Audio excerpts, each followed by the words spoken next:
My name is Sophie Ashworth, and I'm 26 years old. 3 hours ago, my family drove away from a service station just outside Brighton and never looked back. Not a glance in the mirror, not a wave.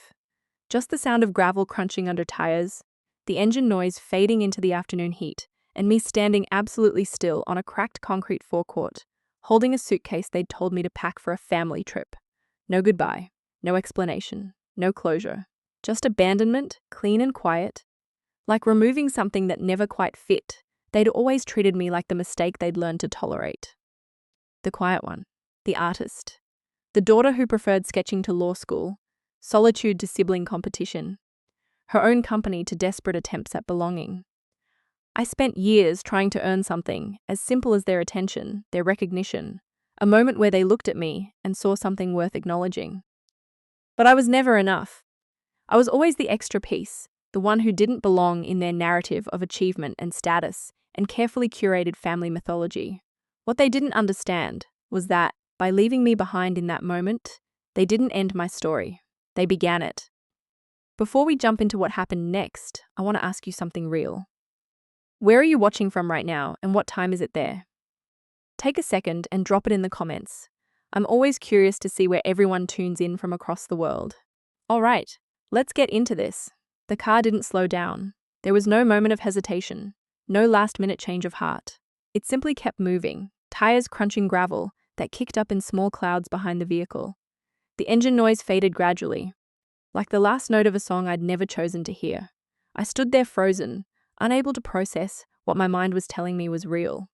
The heat pressed down on my shoulders like something physical, something with weight and intention. But inside, I felt completely hollow, scooped clean, erased.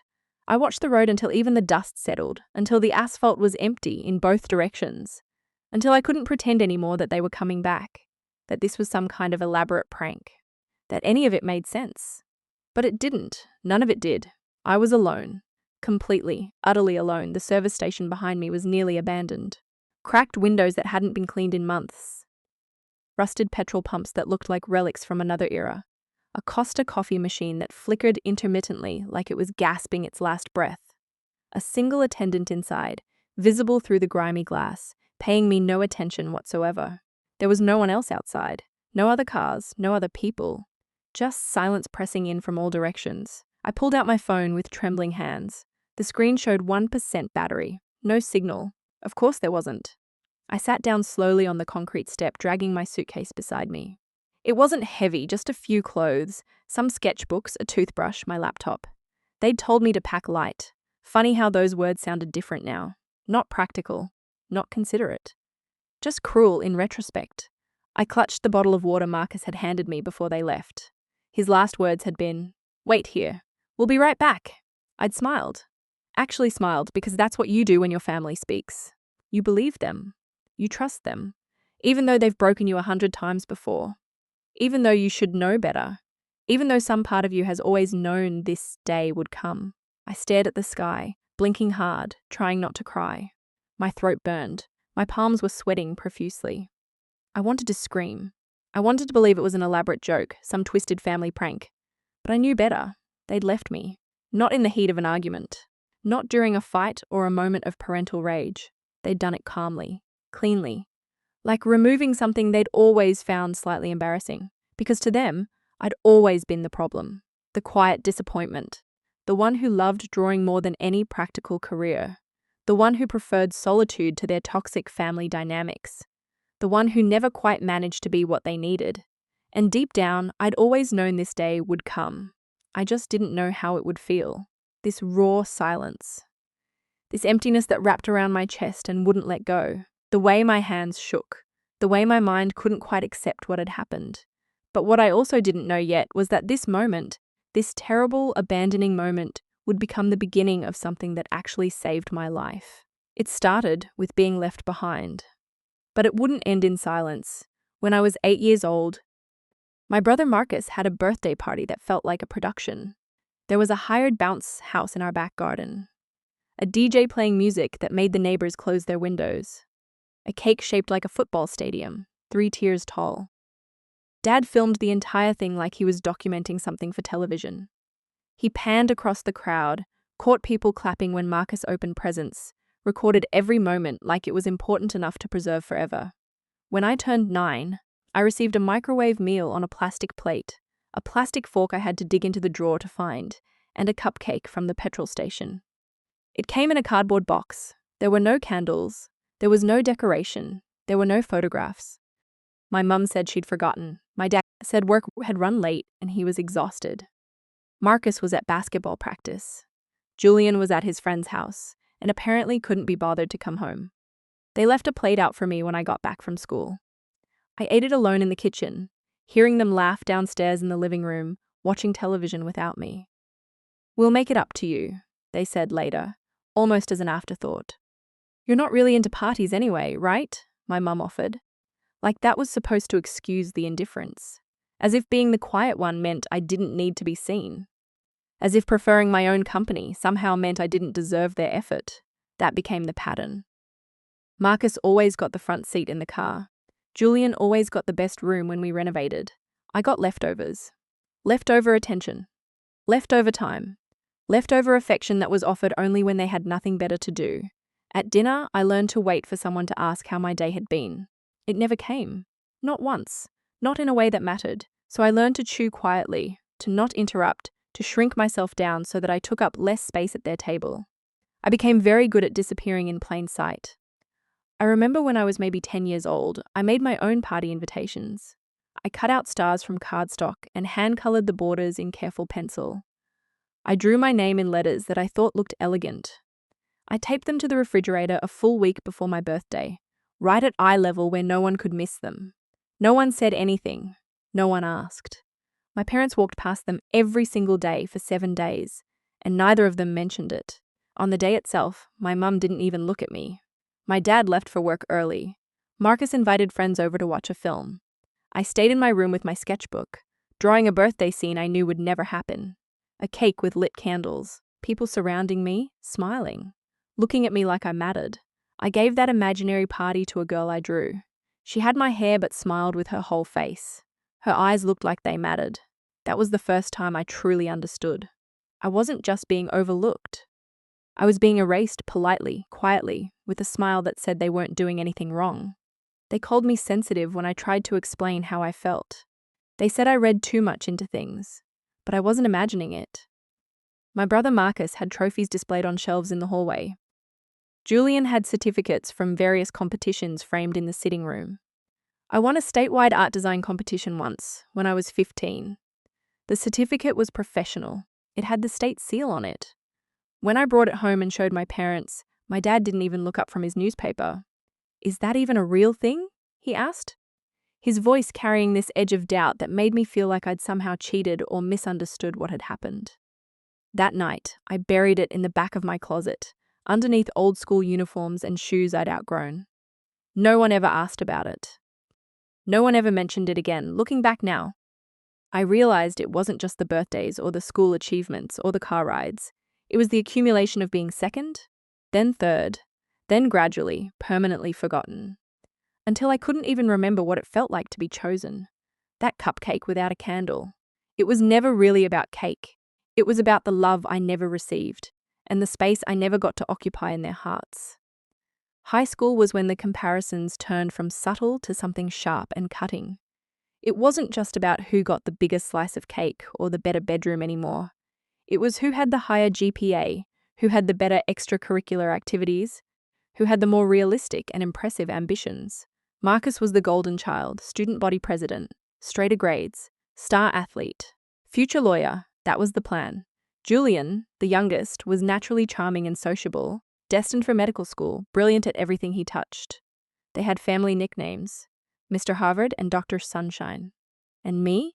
I was just Sophie, just the one who drew things. At the dinner table, their achievements were headline news. Julian's teacher says he has a natural gift for biology, my mum would announce proudly. Marcus just got invited to a summer program at Cambridge, my dad would mention to his colleagues. My updates, if I dared to share them, barely made it past a polite nod and a quick deflection back to them. I once showed my mum a flyer for an art summer intensive program I'd been invited to attend. It was competitive. Only selected portfolios were accepted. Her face barely moved. "How much does it cost?" she asked flatly. "You know, real jobs don't come from drawing." My dad didn't even look up from his work emails. "Better focus on something practical," he muttered. "You're not going to live off doodles." I didn't answer him. But that night, I stayed up late drawing a poster for myself. It showed a woman in a studio, surrounded by light and color. Underneath in careful letters, I wrote, "Sophie Ashworth, freelance designer, creative studio." I hung it inside my closet where no one could tear it down, or mock it, or make me feel small for dreaming it. That year, I started hiding things. My sketchbooks went under the bed. My joy went somewhere deeper, somewhere they couldn't reach it. My voice became smaller. I'd watch my parents beam at Marcus's debate medals and Julian's science fair ribbons, beaming with genuine pride. Then they'd glance at my art portfolio like it was some phase I'd eventually grow out of, like it was embarrassing, like I should be embarrassed. They didn't say directly that I was worthless, but they didn't have to. It was in the way they sighed when I talked, the way they interrupted my stories mid-sentence, the way they always managed to redirect the conversation back to the boys and their accomplishments. I remember one night at dinner, I tried to talk about a digital animation I'd created completely from scratch. It had taken me weeks of learning, experimenting, failing, then trying again. I was genuinely proud of it. I'd poured something real into that work. My mum interrupted before I could even finish the first sentence. She turned to Julian instead. "How did that chemistry quiz go, Jules?" My dad didn't even glance at the screen I was holding. He just kept eating. Something inside me snapped that night. Not loudly, not with yelling or anger or dramatic gestures. It snapped silently, deep inside, in a place they couldn't see or fix. I stopped showing them things. I stopped expecting their approval. I stopped imagining applause or recognition. And worst of all, I started agreeing with them. Maybe my dreams were childish. Maybe I wasn't good enough. Maybe they were right about me all along. Looking back now, I wish I had been angrier. I wish I had fought back. I wish I had screamed and demanded space and made them listen. But I didn't. Because somewhere between their dismissive comments and their constant comparisons, I'd learned to disappear. I'd learned that my existence was something I should apologize for. The day I received notification of my acceptance into a statewide design showcase, I thought everything would finally change. Only 10 students had been selected from across the entire region. My portfolio, my actual work, had been viewed and chosen by professional designers and artists, not teachers grading for effort or generosity. I held the acceptance letter in my hand all the way home, my fingers tight around the envelope, terrified that it might vanish if I let go. For once, I had something that felt real, something that genuinely mattered, something I thought might finally matter to them as well. I walked into the kitchen where dinner was already halfway through. Marcus was bragging about a football scout who had visited his university campus, talking about his potential, making grand gestures with his hands. Julian was explaining the mitochondria to my dad, like he'd personally discovered it. My mum was moving between them, refilling drinks, completely absorbed in their conversations. She barely seemed to notice I'd entered the room. I stepped forward, holding the letter high. "Hey," I said. "I got accepted into the state design showcase." Nothing. No response. The conversation continued around me like I hadn't spoken. I cleared my throat, a bit louder. "It's a juried selection. They picked only 10 students across the entire region. They're going to exhibit my work next month in the capital." My dad kept chewing. Marcus raised one eyebrow, a gesture that suggested mild amusement at best. "State what?" he asked. "It's a design showcase," I repeated, trying to keep my voice steady. "For branding, layout, user experience design." My project got selected. Julian actually chuckled. "So poster board and glitter, basically?" "No," I said, feeling my chest tighten. "It's not like that, it's professional work." "Does it count towards scholarships?" my dad asked. Finally glancing up from his plate, I hesitated. "Not directly, but..." My mum cut in smoothly. "Well, that's nice, sweetheart. Just don't let it distract you from your actual grades." She smiled, but it was the smile she used when she was trying to minimize something, to make it smaller than it was. Marcus smirked. "Or from real life," he added. The letter in my hand suddenly felt heavy, impossible, like it was pressing down on me with all the weight of their indifference. I didn't argue. I didn't cry, though I wanted to. I simply sat down, still holding the envelope, and listened while they returned to their conversation. Marcus's upcoming exam, Julian's protein regimen. My dad's work emails. Like nothing had happened. Like I hadn't just shared something that mattered deeply to me. That night, I went back to my room, sat cross-legged on the floor, and reread the letter in complete silence. It felt smaller now, less important, like maybe it had never mattered at all. I looked around at the walls covered in my sketches, the vision boards I'd taped next to my mirror, the stylus worn from use beside my laptop. None of it had ever been for them. I knew that. But some part of me had always wanted them to see it, to see me, and they never had. They never would. The next morning, I folded the letter neatly along its creases, slid it into a folder, and pushed it to the back of my drawer, where I wouldn't have to look at it every day. I didn't show them my next project, or the one after that. I stopped trying. Not because I gave up on myself or my art, but because I was finished handing my joy to people who never learned how to hold it. There was a time when I still tried to be noticed. I'd sit at the dinner table and wait, just wait for someone to ask how my day had been. Sometimes I'd rehearse answers in my head, little anecdotes I thought might make them laugh, or at least pause and look at me. They never asked, so I stopped waiting. Dinner became a quiet ritual. Chew, swallow, nod.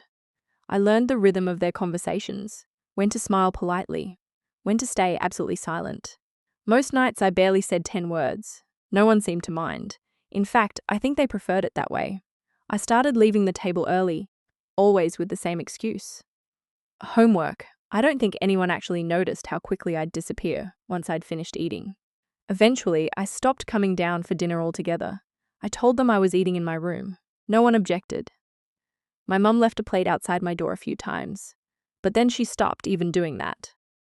I started making sandwiches at 2 in the morning instead, moving quietly through the kitchen so I wouldn't disturb anyone. My bedroom became my entire universe. It wasn't much. A twin bed that had belonged to my cousin before me. A chipped desk I'd painted sage green myself. A wobbly lamp I'd found at a charity shop. But it was mine.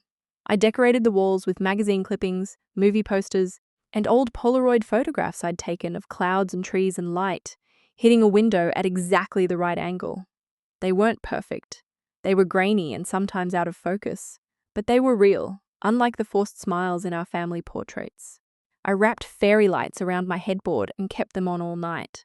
I told myself it made the room feel warmer, but really it was so I wouldn't feel so completely alone when the house went dark and quiet around me. No one ever came in. Not out of respect for my privacy, but because they'd simply forgotten I existed up there. I'd lie awake and hear them downstairs laughing, shouting at the television, sometimes arguing about politics or money. The sounds bled through the walls like ghosts, reminding me that life continued just fine without me. It was strange being a stranger in your own home. At first, I told myself I preferred the distance, but then I realized it wasn't distance at all. It was absence. They weren't giving me space to grow. They had simply erased me from theirs. And slowly, I started erasing myself too. I stopped drawing things I loved. I stopped entering art contests. I stopped believing that anything I created could matter to anyone. I became smaller, quieter, easier to ignore, until one day I looked around my room, the only place I felt even remotely safe, and realized something awful and true. This wasn't home. It was just a room where I waited for time to pass. A house with people who didn't see me. A family that never heard me. A silence that stretched across years and never broke. Home is supposed to be where you feel safe. I hadn't felt safe in a very long time. The first few hours after they left were the hardest. I sat outside that service station for what felt like days, not hours. At first, I kept thinking it was a test, that they'd come back, laughing, that a camera crew would jump out yelling, "Surprise, this is for a reality show about family therapy." Anything would have made more sense than this. But nothing happened. The sun crawled across the sky. Shadows stretched and shifted. The heat pressed in from all sides like something with intention. I moved to a sliver of shade near the ice machine. My throat was dry, but I couldn't bring myself to drink the water Marcus had given me. It felt tainted now, like pity in a bottle. Eventually I stood up. My legs were shaking, my hands were numb, but I couldn't sit there forever. I rolled my suitcase along the cracked sidewalk and looked at Google Maps on my dying phone. 8 miles to the nearest town, Ashby-on-Dale. No signal to verify it. No way to know if I was even reading the map correctly. I started walking anyway. Every step felt like a dare, like I was challenging the universe to break me. Dust stuck to my shoes. My scalp burned in the afternoon sun. My stomach growled loud enough to scare birds off telephone wires. But I kept walking. Around mile 3, I started bargaining with myself. If I found a service station, I'd rest. If I saw a car, I'd wave.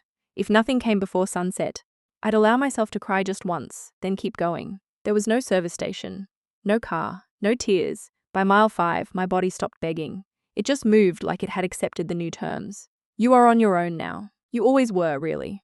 When I finally saw the town sign, faded letters reading Ashby on Dale, I thought I was hallucinating. It wasn't a bustling place, just a dusty high street, a post office, 2 cafes, and a small antique shop with its shutters half drawn.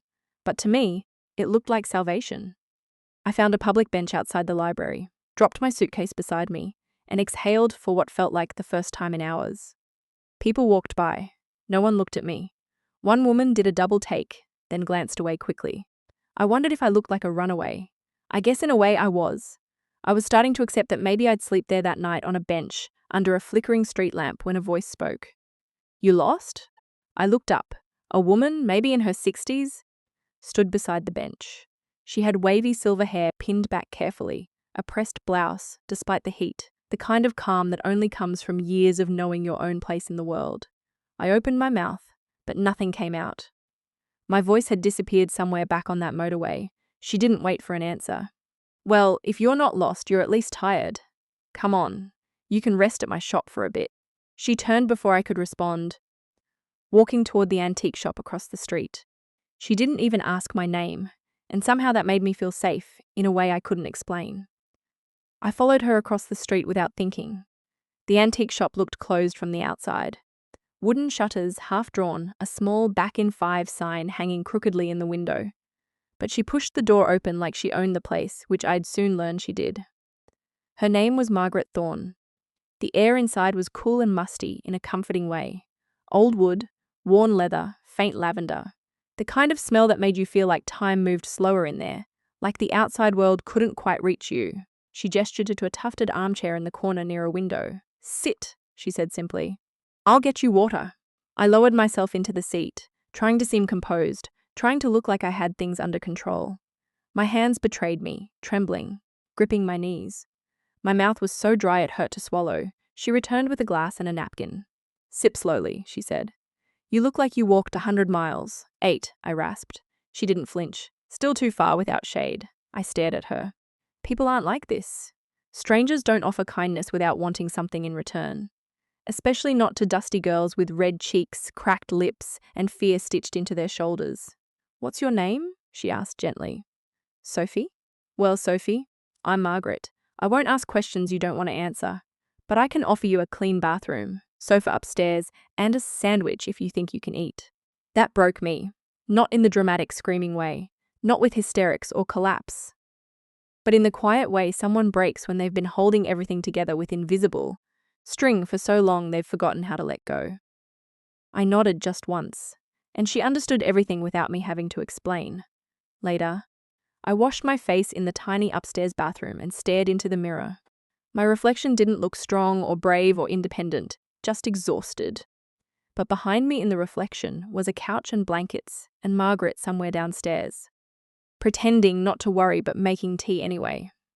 And for the first time since the Kansas heat had swallowed me whole, I didn't feel like I was in danger. I didn't feel like I had to earn my right to exist. Margaret hadn't saved me. She'd done something quieter. She'd seen me and she'd stayed. Sometimes that's all it takes. The next morning, Margaret handed me a warm bagel and a folded map. I marked a few places you might want to check out, she said. Jobs, food, a laundrette.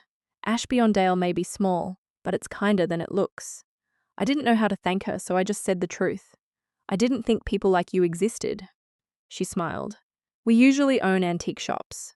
After breakfast, I helped her unpack a crate of vintage clocks. It wasn't much, just dusting and arranging, asking where things should go, but it felt like purpose. Like I was useful again. That afternoon, she walked me to a small diner 2 blocks down. This is Harriet's place, she said. She might have some part-time work available, and she's very direct, but don't let that scare you. The diner smelled like bacon and sarcasm. Behind the counter was a girl in her 20s with short pink hair and eyeliner sharp enough to cut glass. She glanced up from a receipt pad. You're the stray Margaret mentioned? She asked, not unkindly. I nodded. You got hands? Yes, good. We're short one. You start tomorrow. Breakfast shift. Don't be late. And just like that, I was hired. That week, I learned how to refill coffee cups without burning myself and how to dodge Harriet's one-liners. She was blunt, fast-talking, and surprisingly perceptive. On my second shift, during a quiet moment between customers, she leaned against the counter and asked, "You got family around here?" I hesitated. "Not really." "Cool," she said, like that was the best answer possible. "Less people to disappoint you." I laughed. It surprised both of us. Over time, Harriet became the kind of person I could sit in complete silence with. The kind who didn't ask prying questions but noticed when your hands shook. She started bringing me leftover muffins and texting memes I didn't always understand. When she learned I could draw, she made me design Dinah's new chalkboard menu. She studied it for a long moment, then said simply, "You're good." No fluff, no over-the-top praise, just fact. And for once I believed it. Back at the antique shop, Margaret let me stay as long as I needed. I slept upstairs in a small room with pale blue walls. I worked during the day, organizing her inventory, learning the stories behind different pieces. Slowly, I began to breathe again. I'd never had people like this before.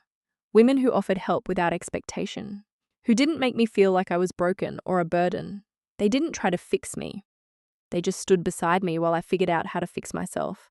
And in a town I'd never heard of, with strangers I never asked for, I started to feel something I hadn't felt in a very long time. Like maybe I belonged. My first paycheck wasn't big. Minimum wage for part-time shifts at the diner, plus a little extra from helping Margaret organize the back storage room. But when I held that envelope in my hands, I swear it weighed more than any award or certificate I'd ever earned. Because this wasn't someone else's gift or their charity. I had earned this with my hands, my time, my effort. I took a photo of it before depositing it, like I needed proof that it actually happened. Then I bought myself something small but intentional. A sketch pad with thick pages and a set of proper ink pens. Not the cheap kind I used to admire in shops but never dared to ask for. The expensive kind. The professional kind. Back in Margaret's attic room, I opened to the first page and wrote carefully. "This belongs to Sophie Ashworth, artist, designer, human being." I underlined that last part 3 times. It was strange how something so simple could feel like a revolution. I started taking freelance gigs through online platforms. Logos, menace, posters. Nothing fancy, but enough to keep me busy and slowly build a portfolio that was actually mine. Margaret let me use the antique shop's Wi-Fi after hours. Harriet would sometimes sit beside me and critique designs like she was born to be an art director. "You're not bad," she'd say with a smirk. "I mean, I'd still rather die than use Comic Sans, but you've got talent." One afternoon, Margaret asked if I wanted to redesign the shop's front window display. "You've got the eye," she said, handing me the keys. "Let's see what you can do with it." I spent hours rearranging frames, vintage clocks, old books, handwritten signs. I made sure everything had layers and warmth. I wanted it to look like a place someone could fall into and never want to leave. I created focal points and sightlines. I thought about how light would hit different pieces at different times of day. The next morning, Margaret stood outside with her arms crossed, looking at the window in silence. She didn't say anything for a long time. Then softly, "You gave the place soul." I blinked fast, my eyes stinging. "It already had one," I said. She smiled. "Maybe, but now it shows." Later that week, she surprised me with a wooden plaque that read Apex Creative. Sophie Ashworth, creative consultant. I laughed. Consultant sounds important. But the plaque was beautiful. The letters weren't just painted on. They were carved, finished, mounted for anyone to see. Real, permanent proof. And in that quiet corner of Ashby-on-Dale, I felt something begin to shift. Not dramatically. Not like fireworks or orchestral music swelling. But like breath returning to lungs that had been empty for years. I was still rebuilding, still healing. But now I had proof. I wasn't just surviving anymore. I was living. Life had finally stopped feeling like a battlefield. There were still hard days, sure, but they weren't constant anymore. I had work I cared about, people who spoke to me like I mattered, a version of silence that felt peaceful instead of punishing. Then I got the email. It arrived on a Thursday afternoon, sandwiched between a Fiverr project notification and a recipe newsletter I'd never unsubscribed from. The subject line read, "Let's catch up, Sophie." For a second, I thought it was a joke, or worse, a phishing scam. But no, the email address was real. Marcus's. The one I used to get sarcastic chainmail from back when I still answered. I stared at it for a long time. My chest tightened. My hands went cold the way they used to. Whenever my dad called my name in that voice, I closed the tab and stood up. Swept Margaret's shop 3 times, even though it didn't need sweeping. Rearranged vintage globes by continent. Poured myself tea I never drank. Hours later, I opened the email. Hey, Soph. Hope you're doing okay. Mum and Dad have been wondering about you. Dad's retirement party is next weekend. Small thing, just family. You should come. It would be nice to have you there. Whatever happened back then, I think it's time to let it go. Let's be normal again. Let me know if you're coming, Marcus. That was it. No apology. No acknowledgement of what they'd done. Not even a vague gesture toward understanding. Just whatever happened, like I'd misplaced my keys. Like they hadn't left me on the side of a motorway with a suitcase in silence. Worse than the erasure was the assumption that I'd come, that I still wanted a seat at their table, that I'd been sitting here waiting for a crumb of contact like a neglected pet. I shut my laptop. The room felt smaller somehow. I paced, my mind spinning. One part of me started drafting a response. Something sharp. Something cold. Something exact that would make Marcus feel even a fraction of what I'd felt. But then I stopped. I realized something. They expected silence or surrender. They weren't prepared for clarity, for calm strength, for me standing in my own power. So I closed the draft, opened my notebook instead, and wrote down everything I wanted to say. Not to send electronically, not to hide behind a screen, to say in person with a voice they'd never really heard. No more blinking curses, no more filtered replies, no more apologizing for my existence. I wanted their faces to absorb the weight of my words. So I set a date, marked it in red on my calendar. I wasn't coming back to be forgiven. I was coming back to speak, and I wasn't going to whisper. I didn't reply to Marcus's email, not because I was afraid, and not because I had nothing to say. Quite the opposite. I had too much. But I needed time, not to calm down, to sharpen. This wasn't going to be a conversation. It would be a confrontation dressed in family clothes. I knew them. I knew the way they talked in circles, deflecting from their own behavior. The way guilt came wrapped in nostalgia and apologies that weren't really apologies. The way silence was used like a leash. So I prepared. At first, it was just scribbles in the margins of my notebook. Lines I'd say if I had 5 uninterrupted minutes. Words I wished I'd said years ago. But soon it turned into something more structured. I wrote a script, not to memorize, but to anchor myself. Things I would say. Things I would not let them reframe. And most importantly, things I would not apologize for. I made a list titled, Not Up for Debate. Under it, I deserved better than being abandoned. I don't owe anyone my presence. Silence is not forgiveness. Anger does not make me ungrateful. My peace matters more than their comfort. Each one was a line I'd never crossed before. Each one felt like reclaiming a piece of my own voice. Margaret could tell something was shifting. She didn't ask questions. But one morning, she left a cup of lemon balm tea on the table with a sticky note that read, Strength that doesn't shout. Harriet, on the other hand, was far less subtle. If they talk down to you, look them dead in the eye and say, Do you hear yourself right now? She paused, grinned, or throw a muffin. I support both options equally. We laughed, but she knew this wasn't about spectacle. It was about boundaries. I didn't want revenge. I wanted clarity. Not for them, for me. So that if they tried to rewrite the story, I'd be ready to hold the pen steady. Every night I rehearsed. Not just words, but presence. How to hold my body. How to breathe without flinching. How to respond without shrinking. I looked into the mirror and told my reflection the truth. You are not going back. You're walking forward, even if they're standing in the same place. I knew they wouldn't expect this version of me. They remembered the quiet girl, the one who folded into corners and apologized just for existing. That girl wasn't coming. The woman I'd become was, and she had nothing left to prove, only the right to speak. I walked into the hall 5 minutes late on purpose. They were already gathered, scattered throughout the room like pieces of a puzzle that had never quite fit together. Marcus near the food table, helping himself to appetizers. My dad at the front shaking hands with colleagues, beaming with retirement pride.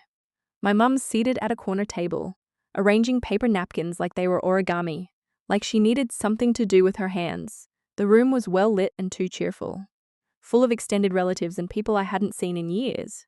But when I entered, the air changed. Ben saw me first. His eyebrows lifted. Surprise or victory, I couldn't tell. Sophie, he called out, loud enough for heads to turn. I didn't answer. I walked in calmly, eyes forward, posture tall. I wore black, not out of spite, but because I wasn't there to blend in. I wasn't there to make them comfortable. My mum stood up, her expression caught between relief and fear. You came. I nodded, not smiling. Briefly. My dad looked me over like I was a stranger at his doorstep, like he couldn't quite place me. You look different. I am. We moved to a quieter corner. Marcus tried to lead the conversation. Look, we just wanted to reconnect. Water under the bridge, right? I looked at him directly, holding his gaze until he looked away. There's no bridge, Marcus. You burned it the day you drove away. He shifted, tried to laugh it off. Come on, that was years ago. My dad chimed in, his voice taking on that tone I remembered, the dismissive one.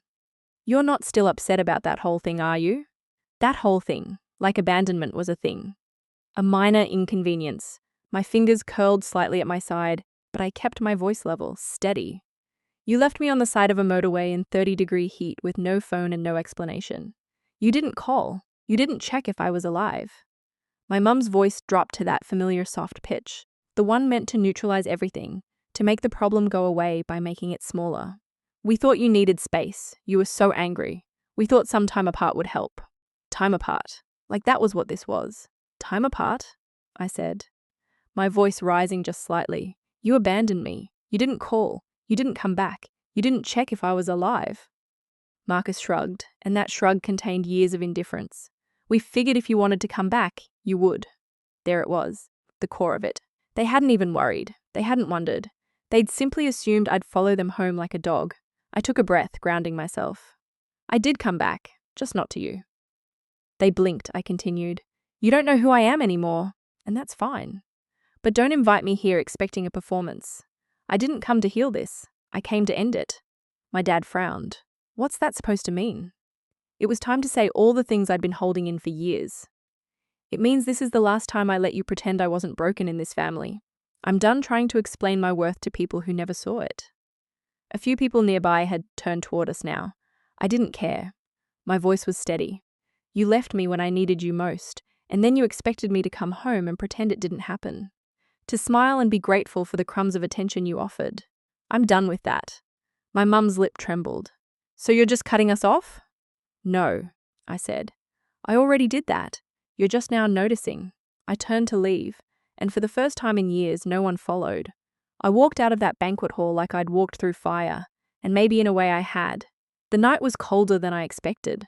My breath fogged the air. My heels clicked against the pavement like punctuation marks, to a sentence I'd finally finished. I thought I'd feel lighter. But healing, I was learning, doesn't always feel good at first. My phone buzzed before I reached the car. Marcus, then my mum, then my dad. More texts came within minutes. I didn't open any of them, but I saw enough on the lock screen. We didn't deserve that. How could you humiliate us like this? You've changed. This isn't you. You'll regret this one day. And then, of course, we still love you. That one hurt the most because love shouldn't feel like a leash. I sat behind the wheel, keys resting in my lap, the engine off. My chest felt tight, but it wasn't panic. It was clarity settling in, a strange kind of peace. They weren't angry because I had hurt them. They were angry because I had finally stopped letting them hurt me. I powered off my phone, not muted. Off, because tonight wasn't for them. It was for me. I took the long road back to Ashbeyond-Dale. Windows down, music off. Just me and the sound of tires humming over asphalt. And my own thoughts, loud but mine. Somewhere along that winding road, I realized something important. I wasn't going back to explain anything anymore. I used to replay conversations in my head. Perfect comebacks. Heartfelt monologues. Begging for understanding. I don't do that anymore. Clarity is quiet like that. When I pulled into the alley behind Margaret's shop, I saw the porch light glowing. There was a mug of tea on the counter. A folded note. Whatever happened, I'm proud of you. Come home. That's what healing sounds like. No demands, no guilt, no rewrites. I climbed the stairs, slowly, boots echoing on wood. When I reached the attic, I sat on the edge of the bed and stared at the ceiling. For the first time, I wasn't wondering what they were thinking. I was wondering what I'd do next with this peace, this silence, this space I'd carved out for myself. I didn't win tonight. This wasn't about winning. It was about reclaiming. And not for their approval, but for mine, because surviving their absence taught me something essential. That walking away isn't weakness. Sometimes it's the beginning of becoming. Healing didn't feel like fireworks. It felt like silence. The kind of silence that didn't sting. For days after the confrontation, I kept expecting something dramatic to happen.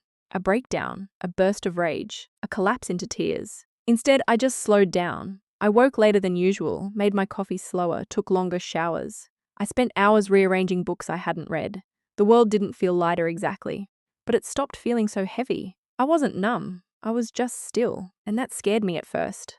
Stillness used to mean danger. It used to mean I was giving up. But this was different. It wasn't collapse. It was recovery. And recovery, I was learning, had a quiet of its own. Margaret noticed before I said anything. She didn't ask how it went. She didn't offer advice. She just started placing a fresh mug of tea next to me every afternoon and saying, "Take your time." So I did. I started sketching again. Nothing ambitious. Just lines and light. The curve of a tea mug. The shadow of a chair leg. The way sunlight filtered through old lace curtains. Things I never had the time or peace to notice before. Harriet had less subtle reactions. "You've got this weird calm thing going on," she said one evening. "Like you finally exhaled after holding your breath for 10 years. I grinned. I think I did. There were no big speeches, no dramatic therapy sessions. Just small acts of care I gave myself daily. Brushing my hair slower, eating lunch without multitasking, saying no to things that made my chest tighten.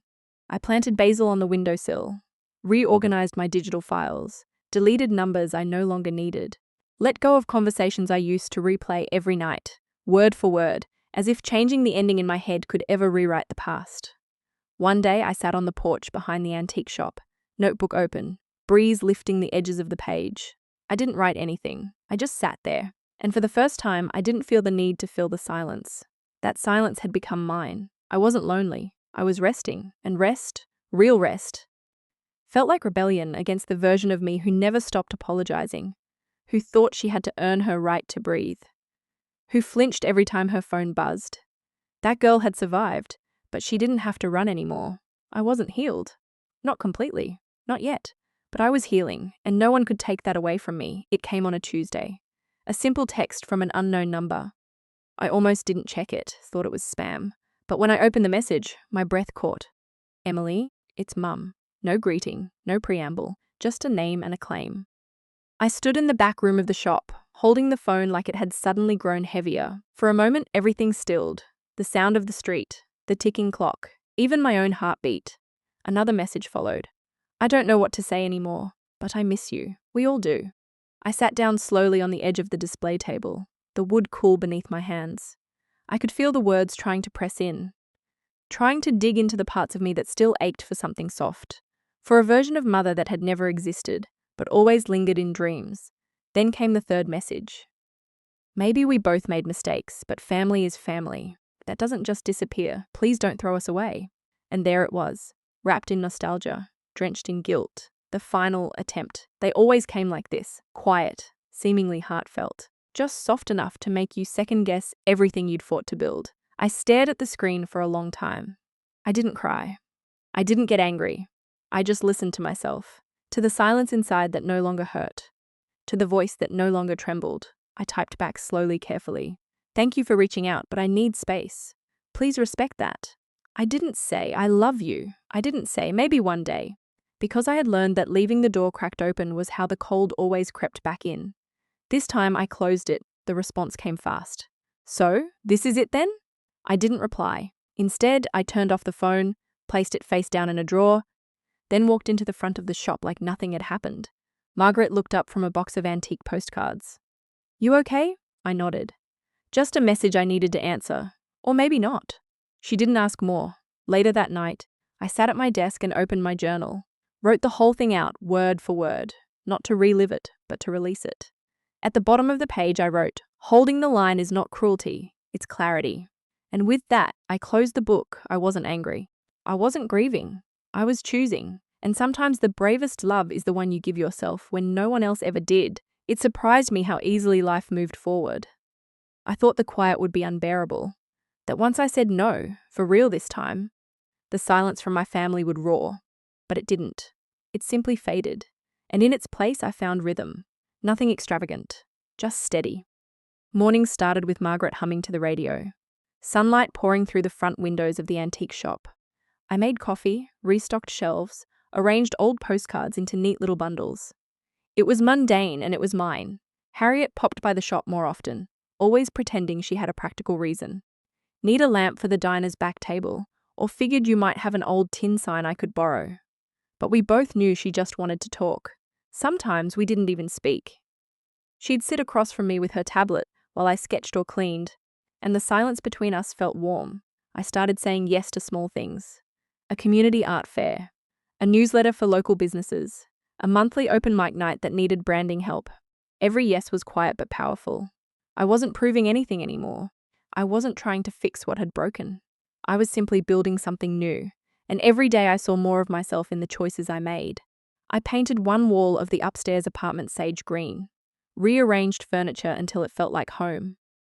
Bought myself a new kettle, bright yellow, cheerful, nothing like the dull metal ones we had back home.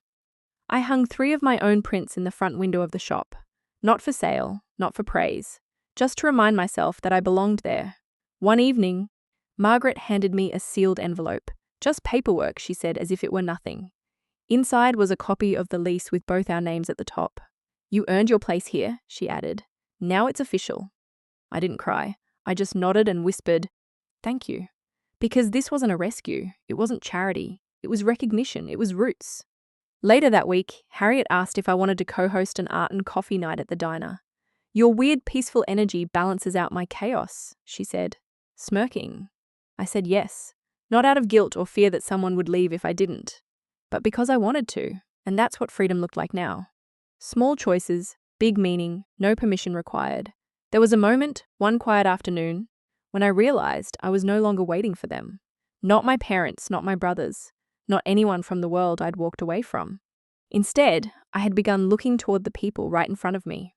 People who stayed, not because they had to, but because they chose to. Margaret was the first.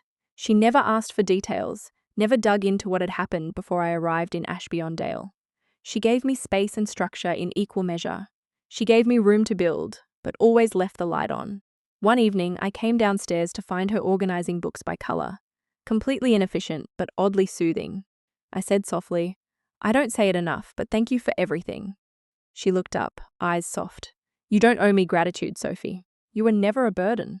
The words knocked something loose in me. I didn't realize how much I had internalized the idea that receiving meant being awake. That being seen meant being scrutinized. Margaret saw me and didn't flinch. She just kept placing me gently where I fit. Then there was Harriet, loud, loyal, inappropriately funny. She became the sister I never knew I needed. One night after our first art and coffee event, she pulled me aside behind the diner. Hey, she said, kicking at a pebble. You know I'd back you in a bar fight, right? I laughed. Good to know. Why? No reason, she shrugged. Just wanted to make sure you know you're not alone. Not anymore. It wasn't flowery, wasn't long. But it landed like armor. Like home. Then there was James. We hadn't spoken much in the beginning. Just passing chats when he dropped off supplies at the shop or fixed the leaky pipe in the apartment upstairs. But one afternoon he lingered longer, asking about a print I'd hung in the window. It feels like breathing, he said. Like you painted stillness. And for the first time, I didn't shrug off the compliment. I didn't deflect. I smiled. Thank you. Since then, we've taken long walks, shared playlists, talked about everything and nothing. He didn't ask to fix me. He didn't try to interpret me. He just met me where I was. And that, more than anything, became the most healing part of all. These people weren't family by blood, but they held pieces of me that no one else ever did. Carefully, gently, without asking me to be anything but exactly who I was. And in their presence, I stopped surviving. I started belonging. For a long time, I thought healing meant going backward, returning to what was broken, revisiting the wreckage, finding pieces I could salvage and fit together like some twisted jigsaw puzzle of closure. But healing, I've learned, isn't about going back. It's about moving differently going forward. These days, I catch myself doing things I never thought I would, like saying no without guilt, like smiling when I see my reflection. Not because I think I'm perfect, but because I finally look like someone I'd want to know. I don't flinch when my phone buzzes. I don't panic in quiet rooms. I don't walk into every interaction waiting to be judged. Something inside me has shifted, and it didn't happen because anyone apologized. It happened because I did the work to understand that I didn't need them to.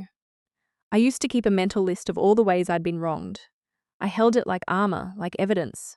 But over time, I realized I was carrying that list everywhere, into spaces where I was safe, into moments that deserved to be light. So one day I let it go, not in some grand gesture, just quietly. I lit a candle. I sat with myself and I whispered aloud, "You don't have to carry this anymore." Then I made a new list, not of grievances but of growth. I am no longer afraid of silence. I can walk away from love that costs me my peace. I don't need anyone to validate my version of the story. I deserve softness from others and from myself. That list lives in my journal now. I reread it when I forget. Growth doesn't always feel triumphant. Sometimes it feels like doing laundry and not crying, like going a full week without explaining your worth to anyone. Sometimes it looks like throwing away that sweater they gave you, not with spite, but with clarity. Or walking into a room and not shrinking even when no one looks up. That's the kind of power I'm learning to hold. Not loud, not flashy, just mine. One day I passed a mirror in the antique shop and paused. I didn't expect to see someone strong, but I did. Not because I conquered anyone. Not because I was over it, but because I stayed. I chose. I grew. And that, I think, is the quiet revolution no one teaches you about. Becoming someone you're proud to return to again and again and again. It happened on a quiet Thursday afternoon. I was at the supermarket halfway through my shopping list, distracted by a display of overpriced candles and a sale on strawberries. I was pushing my trolley slowly, debating between oat milk and almond, when I glanced down the aisle and saw her. My mother. I froze, not because I was afraid, but because for a second my body didn't know how to respond. She was standing near the soup tins, her hair tied back, wearing the same beige coat she always wore in cold weather. Her hand hovered over a shelf, motionless, like she was thinking hard or just lost. She turned, our eyes met, and for a breath, neither of us moved. She blinked as if unsure whether it was really me. I didn't smile. I didn't look away. I just stood there, steady, grounded in a way I wouldn't have believed possible a year ago. Slowly, she walked toward me, not urgently, carefully, like I was something fragile or dangerous. "I didn't expect to see you," she said softly. "I live here," I replied. She nodded, looked at her shoes. "You look well." "I am." She hesitated. "I've thought about calling, about writing, but I didn't know if you'd want that." I stayed silent. She glanced up again. Her eyes were tired but not pleading. "You seem different." I nodded. "I am." For a moment, the silence between us stretched. Not tense, just final. A kind of quiet I hadn't known we were capable of. She opened her mouth like she might say more, then stopped. "Well," she murmured. "Take care, Sophie. You too." And that was it. No breakdown, no apology, no drama. Just two people standing in the cereal aisle, no longer orbiting the same gravity. I watched her walk away. I didn't feel anger. I didn't feel the old ache of hope. What I felt most surprisingly was release. She had become someone I used to know. Someone who once had the power to undo me. But not anymore. I bought my oat milk, paid an exact change, drove home with the windows down, and that night when I journaled, I didn't write about her. I wrote about the silence I carried home with me. Not the kind that crushed, but the kind that wrapped around me like a warm, heavy blanket. The kind that meant closure. Not because someone gave it to me, but because I finally gave it to myself. The future didn't arrive with fireworks. It came gently, like most real things do. One morning, I was rearranging the front window of the shop. Spring had finally pushed winter out of Ashby-on-Dale, and the sunlight poured in like a quiet promise. I swapped out the antique clocks for hand-painted prints. Mine. Real. Finished. Margaret passed behind me, carrying a crate of teacups. "You're finally claiming that space," she said, not looking up. "I guess I am," I replied. It didn't feel like a big moment, but it was. Because for the first time, I wasn't just borrowing a life here. I was building one. It started with small, intentional choices. I launched a website. Not flashy, but mine. A gallery of my prints, a short bio, a simple note that said, "Available for commission, for beauty, for truth." I held my first art class in the back room of the shop. 3 students showed up. One teenage girl, one retired man, and Harriet, who refused to admit she couldn't draw a circle. We laughed more than we painted. It was perfect. I opened a savings account labeled Future Studio. I hosted a pop-up with the local florist. I said yes when James asked if I wanted to help design a mural downtown. None of these things were loud, but together they became a new kind of map, one that didn't lead back, only forward. At night, I still journaled, still drew, Still checked in with myself the way you check a plant in the window. Gently, consistently, without expecting overnight bloom. I was still growing, and I no longer needed proof that I was allowed to. One afternoon, Harriet leaned across the counter at the diner and asked, "Do you ever wish things had been different?" I thought about it. "Sometimes," I said. "But I think if they had been, I wouldn't be who I am now." She nodded. "And who you are is pretty solid." It made me smile because it was true. I wasn't hardened, I wasn't bitter, I was just rooted, firm in who I was, clear in what I needed, gentle in how I moved forward. Not every day was easy. Some still held echoes. But those echoes no longer controlled the shape of my days. The future no longer scared me. It felt open. Not because I had all the answers, but because I finally trusted myself to ask better questions. And that, I realized, was the point. If you've ever had to walk away from people you once called family, or if you're still learning how to choose peace over approval, I see you. Your story matters. What part of Sophie's journey spoke to you the most? Drop it in the comments. And if this video found you at the right time, maybe it's time to start rewriting your own. Hit like, share it with someone who needs it, and subscribe to Hidden Family Infidelity and Revenge for more stories like this one. You're not alone in this. I promise you that.